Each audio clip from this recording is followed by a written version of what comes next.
This is how to create a new project in Overleaf. From your Overleaf dashboard, click Create a New Project and choose one of these. If you're starting out, you can start with an example project, or you can upload an existing project. You can also import from GitHub. Let's try example project.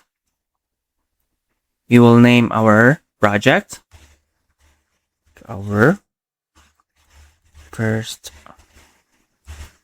project and click create. Then you can edit your example project. And if you want to create a blank project, you can click this icon right here and just click create new project using a blank template. So this is how to create a new project in Overleaf.